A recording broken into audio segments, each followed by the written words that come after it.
लोकसभा चुनाव 2024 के तहत 20 मई को दूसरे चरण का मतदान होना है। ऐसे में 20 मई को चतरा, कोडरमा और हजारीबाग सीट पर मतदान होने हैं। आपको बता दें कि झारखंड की बात करें तो झारखंड की 3 लोकसभा सीट चतरा, कोडरमा और हजारीबाग में 20 मई को वोट डाले जाएंगे और कुल यहां पर 54 प्रत्याशियों की किस्मत जो है ये आजमाने वाले हैं। वहीं झारखंड में सियासी नजरिए से देखा जाए तो हमेशा हाई प्रोफाइल मानी जाने वाली हजारीबाग लोकसभा सीट की सांसदी के लिए इस बार 2 विधायकों के बीच कांटे का मुकाबला होगा। आपको ये भी बता दें कि इस दौरान भाजपा के प्रत्याशी के तौर पर यहां पर 15 दिन पहले इसमें से एक ने आपको बताया कि पाला बदलकर कांग्रेस का दामन थाम लिया है और अब अखाड़े में दोनों एक दूसरे के खिलाफ ताल ठोक रहे हैं। भाजपा ने हजारीबाग सदर सीट से विधायक मनीष जायसवाल को मैदान में उतारा है, तो वहीं जयप्रकाश भाई पटेल कांग्रेस के प्रत्याशी हैं। कोडरमा लोकसभा सीट से केंद्रीय शिक्षा राज्य मंत्री अन्नपूर्णा देवी लगातार दूसरी बार भाजपा के टिकट पर चुनाव लड़ रही हैं। उनके मुकाबले इंडिया गठबंधन के इस दौरान इंडिया गठबंधन ने बगोदर के माले विधायक विनोद सिंह को चुनावी मैदान में उतारा है। आपको ये भी बता दें कि इस बागी जेएमएम नेता और पूर्व विधायक जय प्रकाश वर्मा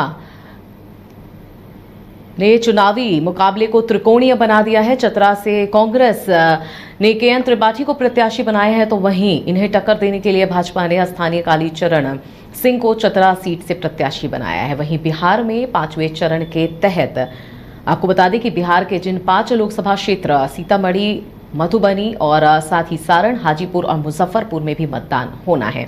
तो कुल मिलाकर ये जो तमाम सीटें हाई प्रोफाइल सीटों के साथ साथ यहाँ पर चुनावी जो हलचल है वो काफ़ी तेज़ हो गई है, क्योंकि 20 मई को यानी कि 5वें चरण में यहाँ पर इन लोकसभा सीटों पर वोट डाले जाने हैं।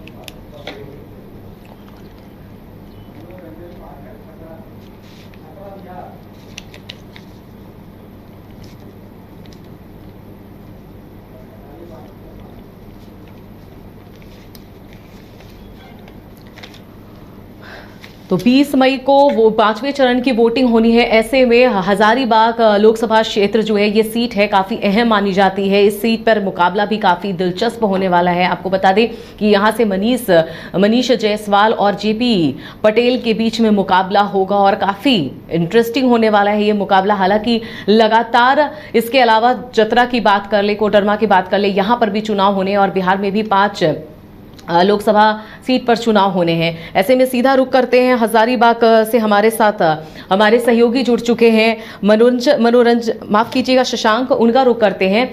शशांक, हजारीबाग से 2 दिग्गज जो हैं अपनी किस्मत को आजमा रहे हैं, वहां पर पूरे चुनाव को लेकर 5वें फेज को लेकर किस तरह की तैयारी, किस तरह का माहौल? देखिए, हजारीबाग संसदीय सीट की अगर बात करें तो काफी दिलचस्प मुकाबला यहाँ हो गया है, क्योंकि हजारीबाग संसदीय सीट से बीजेपी ने यहाँ सदर से 2 बार के विधायक मनीष जायसवाल को अपना उम्मीदवार बनाया है, तो वहीं इंडिया गठबंधन ने बीजेपी से ही कांग्रेस में शामिल हुए जेपी पटेल को अपना उम्मीदवार बनाया है।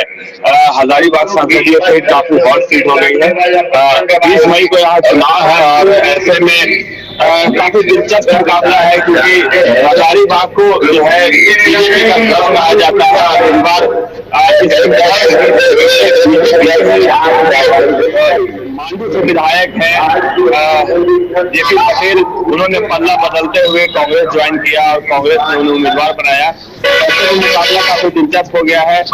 जो पिछले सांसद थे जयंत सिन्हा, वो जब पिछले चुनाव में यानी कि 2019 के चुनाव में जीत का जो मार्जिन था अपनी निकटतम प्रतिद्वंदी से काफी ज्यादा था, 4,75,000 के वोटों के मार्जिन से उन्होंने जीत दर्ज किया था। वही इस बार जो मनीष जायसवाल उम्मीदवार है, इनका अपना दावा है कि ये उस मार्जिन को पार करेंगे और उस मार्जिन को पार करते हुए उनसे ज्यादा वोटों से अपने प्रतिद्वंदी को हराएंगे। तो वही जेपी पटेल भी दावा कर रहे हैं। हजारीबाग संसदीय सीट इस बार झारखंड में हॉट सीट बनकर उभरी है और इस पर नजरें सबकी बनी हुई है कि क्या यहाँ पर होता है, देखने वाली बात होगी। बिल्कुल देखने वाली।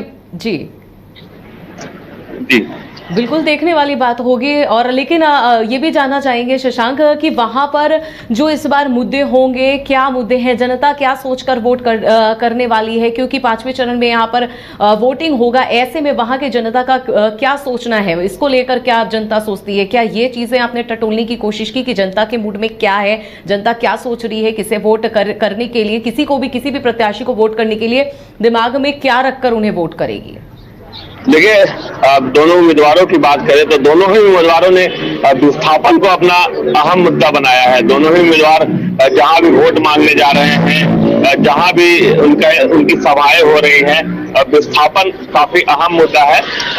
वही अन्य उम्मीदवार जो इस सीट पर इस बार अपना दांव आजमा रहे हैं, जैसे जेपी केसर के भी उम्मीदवार यहाँ से है, और उन सभी का विस्थापन काफी अहम मुद्दा बनकर उभरा है। लेकिन जब हमने यहाँ के लोगों से गांव में जाकर शहरी क्षेत्र में लोगों का नब्ज टटोलने का कोशिश किया तो मोदी मैजिक एक बार फिर से बरकरार होता हुआ दिख रहा है और लोग मोदी के चेहरे पे वोट करने की बात करते हैं।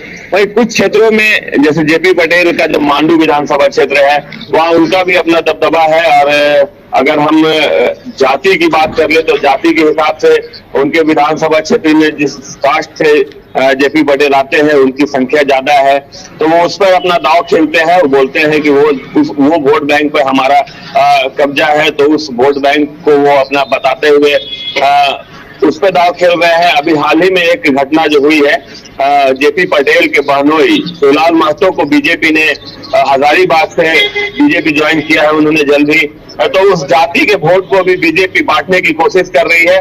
लेकिन अगर हम लोग अपनी बात करें तो ग्रामीण क्षेत्रों में महिलाओं में खासकर मोदी मैजिक अभी भी बरकरार दिख रहा है।